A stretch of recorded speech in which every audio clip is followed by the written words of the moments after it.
One of the biggest protocols on vSUI is NAVI. They are inspired by Aave, one of the biggest lending protocols in DeFi with billions of dollars in TVL, but NAVI's goal aims to build liquidity on vSUI. If you are a yield farmer, this will sound like music to your ears, since with high TVL comes juicy opportunities to yield farm on one of the fastest growing blockchains of 2024. So what opportunities does NAVI offer to yield farmers on vSUI?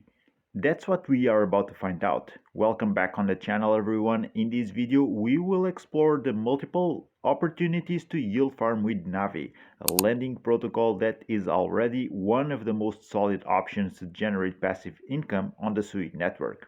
NAVI is a simple protocol to use, but it is building a diverse ecosystem with multiple options from lending, borrowing, even liquid staking with vSUI. And on top of that, they also recently launched their own aggregator so users can get the best trading fees when they swap their tokens on vSUI.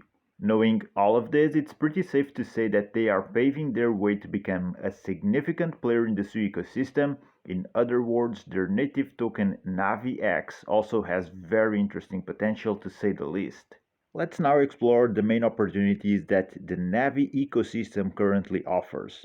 Starting with the main one, lending. You can access it by clicking on the lending tab, and it will give you all the options here from assets which you can lend on with NAVI. We have different filters here showing only stable coins, the main assets, aka blue chips, tokens that are related to DeFi, and also liquid staking tokens. By lending, users become liquidity providers and they will earn interest, which is stated here under the APY column. This is totally passive income since the yield comes from users who borrow from NAVI's markets. But this is not your usual DeFi lending platform, as they also have a liquid staking token, vSUI, which can be used within the NAVI ecosystem to boost yield. Actually, they show you how to set up a strategy by locking vSUI, earning yield on that while keeping it liquid in the shape of vSUI, or as it also is called, vSUI. This is NAVI's own derivative of vSUI, a liquid staking token. When you click here on the Earn tab, it will show us that same strategy. There will be two recommended options here, vSUI or HASUI, which is another LST, another derivative of vSUI, and the strategy will work just the same. By clicking on each of these, you'll see a flywheel of how everything works. With this flow chart, it gets easy to understand how everything goes down. First, you need to stake vSUI for vSUI on Volvo. Then you deposit vSUI and borrow vSUI on NAVI. Step 3, you stake vSUI for vSUI on Volvo again. Step 4, the above 3 steps form a leverage. With this strategy, users can create a deposit loop with vSUI, and it's a strategy that is promoted by NAVI itself, as it encourages platform use and drives demand also for vSUI. This is a very simple strategy, and we can also see it in action with Alpha Finance, a protocol I covered recently. I'll link the video in the description if you want to check it out. And by quickly taking a look at Alpha Finance, you see that their single token strategies are mostly dependent on what NAVI is offering. So from all of the options stated here, only one is outside of NAVI, Buck, which is from the Bucket protocol. Back on NAVI, we see that this strategy can also be applied with HASUI, another LST. The difference? Well, the only difference is actually the liquid staking token we are using, because everything else remains the same. You see the steps here are just the same. In the end, it depends on which LST you prefer to hold. Both are vSUI derivatives developed by different teams, but their purpose is the same. And you see that this strategy is formed by creating a loop. You stake vSUI, in return you get the liquid staking derivative of your choice, which then can be supplied back to NAVI. By doing that, you can borrow more vSUI because you just increased your collateral, right? And then you can stake again to get more vSUI, supply it, borrow more, and so on. This rinse and repeat strategy can yield up to 16-17% APY right now. This strategy does involve leverage. The more cycles, let's call it that, you throw in the loop, the higher your leverage will be, but you will only have exposure to vSUI and their liquid staking derivative. Which, if you know about liquid staking tokens, the price of it is always pegged to their native token. But still, there are risks, yes. So do understand that before depositing. And as always, when playing with leverage, it's important to be responsible. Now back here on lending and on assets to supply, you can click the details and get more information about it. This gives you very valuable information on the right side. If you are a complete beginner, you can get to understand more of what is being displayed on screen. And most importantly, if the specific token you're looking at can be used as collateral, meaning can you borrow against it once you deposit into NAVI? Because if you want to create a loop like we just saw, you need to consider tokens that can be used as collateral. Otherwise, you cannot create such a yield loop. And notice how this information displayed here on the right depends on what we have selected now. So we have selected max LTV, so it explains us just what that is. If we click on the liquidation threshold, it will give us another explanation regarding the liquidation threshold. Liquidation penalty, the same thing. It shows us what it is, what is at fact. It also gives us an example. And regarding the supply APY, it shows us overall the current APY and the composition, where it's coming from. Volt APR and how much also is being boosted. So total we have almost 5% by supplying vSUI. Now let's say you just supplied something and you want to borrow. Then you would click here on the borrow tab.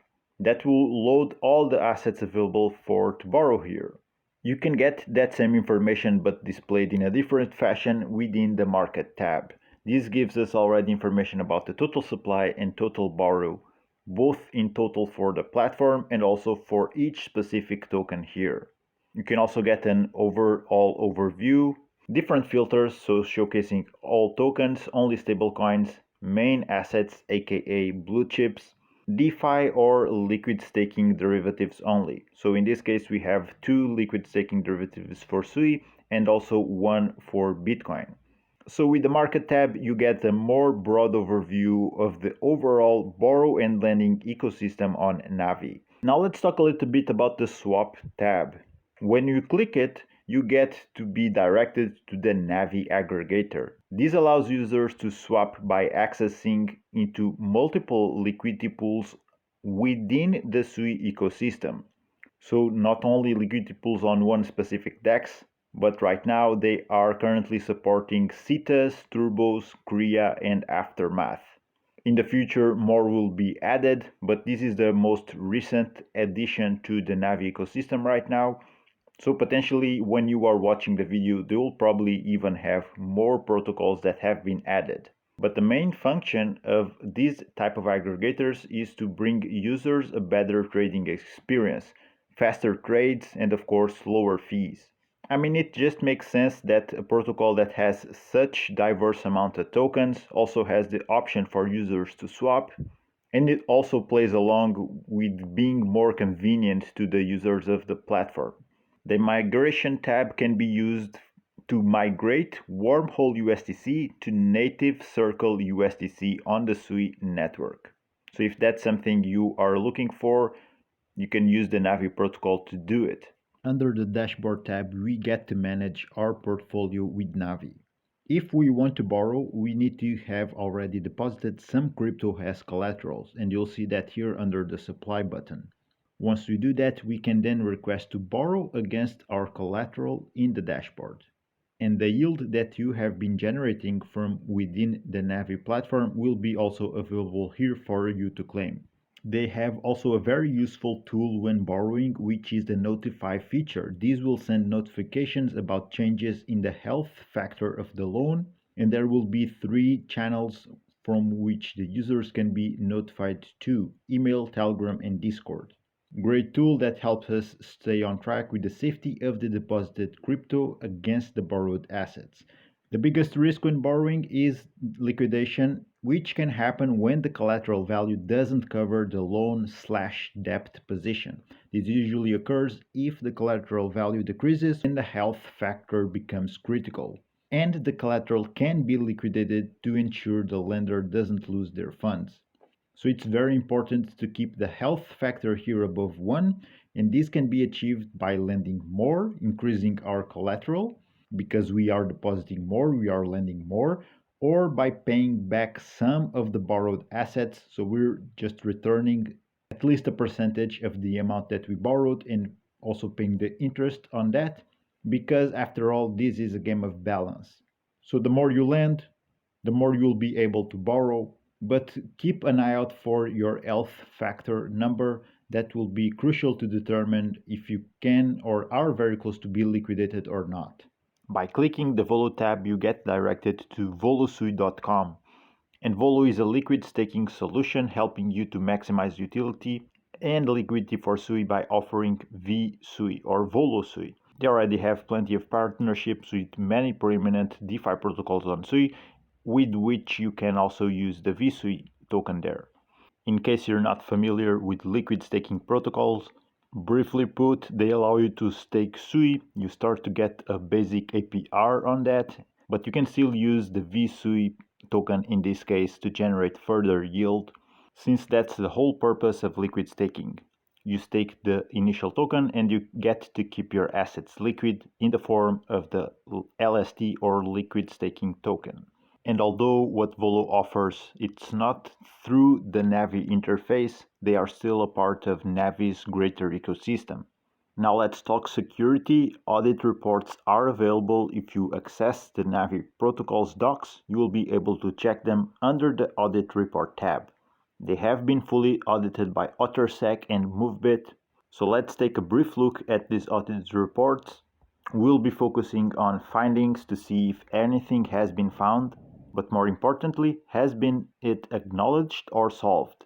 From here we can see that overall 16 findings have been reported, from which 2 are critical, 1 is high and 1 is medium. And checking here, all of them has been resolved. Critical, high, medium, and even the low one. And this is the audit from MoveBit. The timeline that it was made is also seen here. So depending also when you are watching the video, and as the protocol keeps on developing and adding more features, you always want to see updated audits or even new audits to be applied. So that's also something very important to keep in mind, and this is applicable to any protocols in DeFi across the board. Alright, the summary for the MoveBit's audit also shows 16 issues. So there's a couple critical ones that have been fixed, a major one as well. All of the ones here have been fixed so far until we found this minor that has been acknowledged. The medium also acknowledged, but for the most part all of them have been fixed. Especially the criticals, the major ones, those are the ones we want to see fixed, and that seems to be the case here. And this just completed the walkthrough of the NAVI protocol. Even if you're new to crypto, to DeFi, to SUI, now you have an understanding of how to use it and generate yield with their multiple available strategies. If you have any questions, let me know in the comments. If you took value from the video, like and subscribe, you know the drill. Thank you for watching. Take care, you know how crazy crypto can get, and I'll see you on the next one.